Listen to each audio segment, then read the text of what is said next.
She came back from her dad's and she had a swollen lymph node on the side of her neck that was pretty big. She mentioned the pains in her feet and it being pretty painful at night, and it was an odd symptom for a kid to have. As the pain increased, my knees swelled and it went up my legs, and it got to the point where I couldn't walk. They'd been pretty straightforward in saying this probably looks like, leukemia. Baylee was diagnosed with B-cell lymphoblastic leukemia. It's the most common pediatric cancer. It has a very subtle onset of symptoms that is easily missed by a lot of parents. The white blood cells weren't for a good reason. They were basically zombie white blood cells. They were doing the exact opposite what they should have been doing. The hardest part of all of it was watching her physically suffer through it. And you can't do anything to help her. The most challenging was whenever I'd be ready to take my medicine and then I would see how much I actually had to take. It did happen during COVID, which it was like full-blown COVID right in the beginning, and so we couldn't even be in the hospital at the same time. What overshadowed all of that was the staff.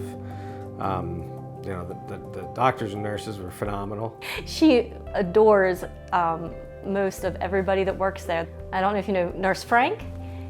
She chased him around the hospital with a syringe full of water and sprayed him. They brought somebody around to her room all the time to teach her how to play guitar.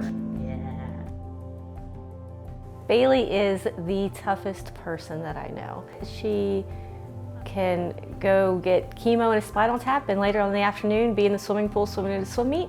Yeah, losing hair was really scary. I didn't know if I would make it to maintenance in time to grow it back before school. It lasted longer, and she just couldn't get her numbers up high enough to get out of there. And that was a really hard time. Every night I would break into either hives or I'd get not a high fever, but enough to where it was concerning. And doing it over Thanksgiving was really heartbreaking because Thanksgiving is one of the biggest things for the family, I would feel. The turning point for us was when she came home after the 3 weeks of the long hospitalization there at the end. I guess it was when they started the maintenance phase of her treatment plan. Within just a couple of weeks, she was back playing soccer and hanging out with some cousins and brothers and sisters. Her prognosis is very good right now, and the 5-year event-free survival for her type of cancer is very good. It's in the 80 to 90%. I would sneak to the bathroom when she was sleeping to cry so she wouldn't see me crying. Seeing her now, you wouldn't even know she was sick. I mean, she just is amazing. She's gotten all sorts of experience, met all sorts of awesome people. It's really strangely been a blessing. If I could say anything to the WVU Children's Medicine team, it would be thank you. Thank you for doing what you do, and thank you for loving our kids. Oh, absolutely, they saved her life, yeah.